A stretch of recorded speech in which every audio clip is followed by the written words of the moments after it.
The astral dimension contains a wide variety of non-physical energetic life forms, whose intelligence level varies enormously. The vast majority of each type appear to have their own agendas, like to keep to themselves, and in general do not like being bothered or interfered with.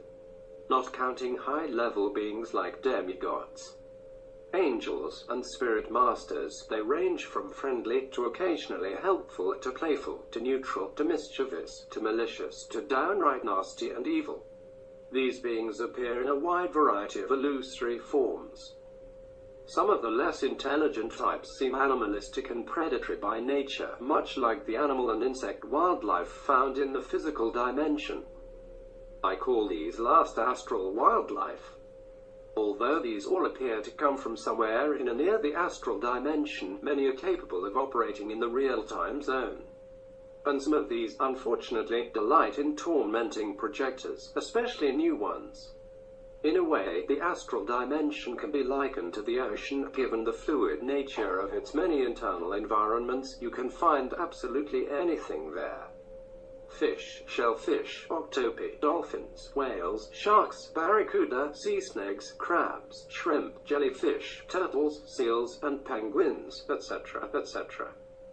Some ocean wildlife is friendly, some is harmless, some is harmful only when disturbed, annoyed, or hungry, some can be unintentionally harmful, and others are downright dangerous all the time. There are also many travelers, some even from far-off lands, found sailing, flying, or swimming hereabouts.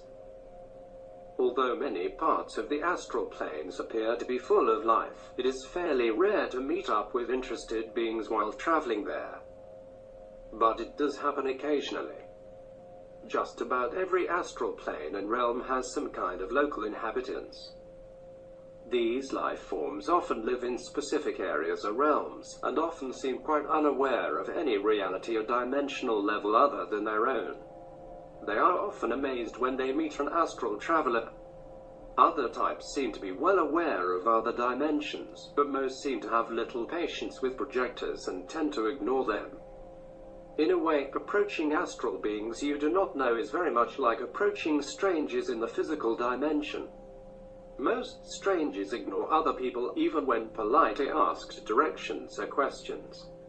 Strangers will, at best, give cursory answers as they hurry away while actively trying to ignore you.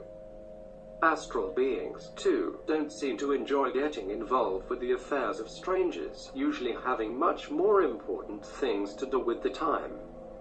While projecting, you'll also occasionally meet up with other projectors like yourself, but most of these will not even be aware they're projecting. Projectors' awareness and memories of the physical existence of who and what they are vary greatly.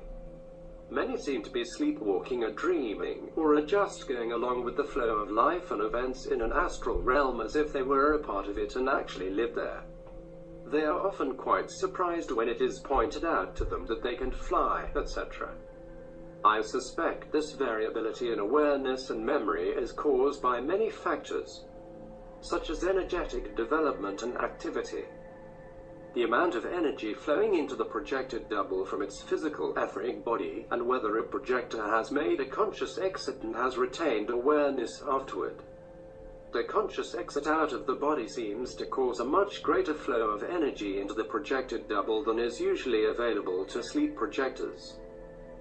It is also possible that the unbroken continuance of awareness provided by a conscious exit projection removes much of the dreamlike qualities associated with existing in other dimensions. The most important thing to realize about any beings you might come across in the astral dimension is that they are not all dream beings or creations of your own subconscious mind. Intelligent or otherwise, they usually have their own life, meaning, and purpose, whatever that might be. They are, in most cases, not mere decorations to be toyed with or used by any passing astral traveler. And yet, some astral beings will converse with and even actively encourage astral travelers, especially if projectors are courteous and sincere. Like attracts like in the astral planes. If you are friendly and sincere, you are far more likely to meet beings who are also friendly and sincere. The best conduct and safety rule is to keep to yourself, be polite, and mind your own business unless approached or invited to do otherwise. And always be ready to move quickly away if anything strange or threatening happens, or if you feel uncomfortable in any way.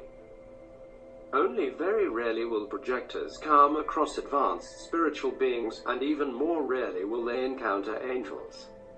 In my opinion, angels are a race of highly advanced spiritual beings. They most definitely exist.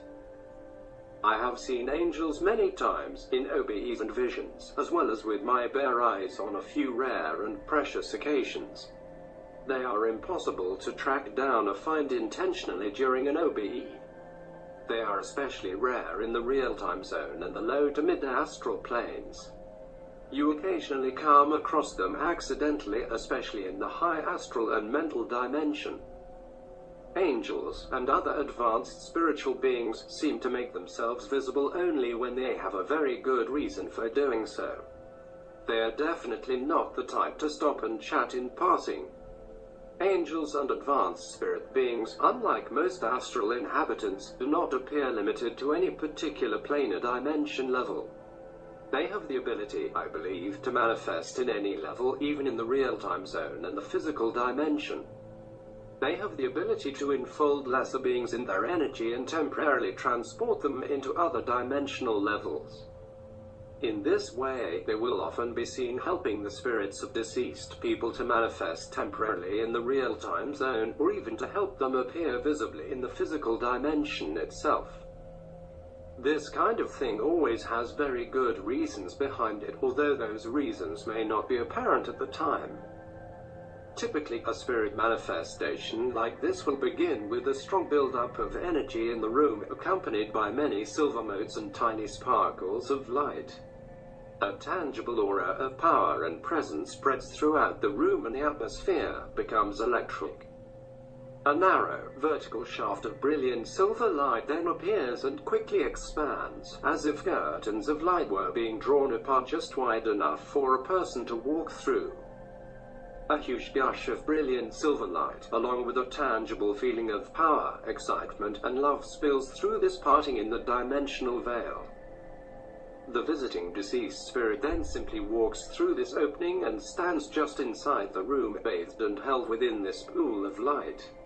At this time, if you have the sight and you look further back into the light behind the deceased spirit, you will usually see at least one advanced spirit being or angel standing there, as if patiently waiting a dozen of feet behind the spirit visitor. A deceased relative or friend of the visiting spirit will also often be seen standing just behind and to the side of the spirit visitor, often holding a hand or resting a hand on a shoulder,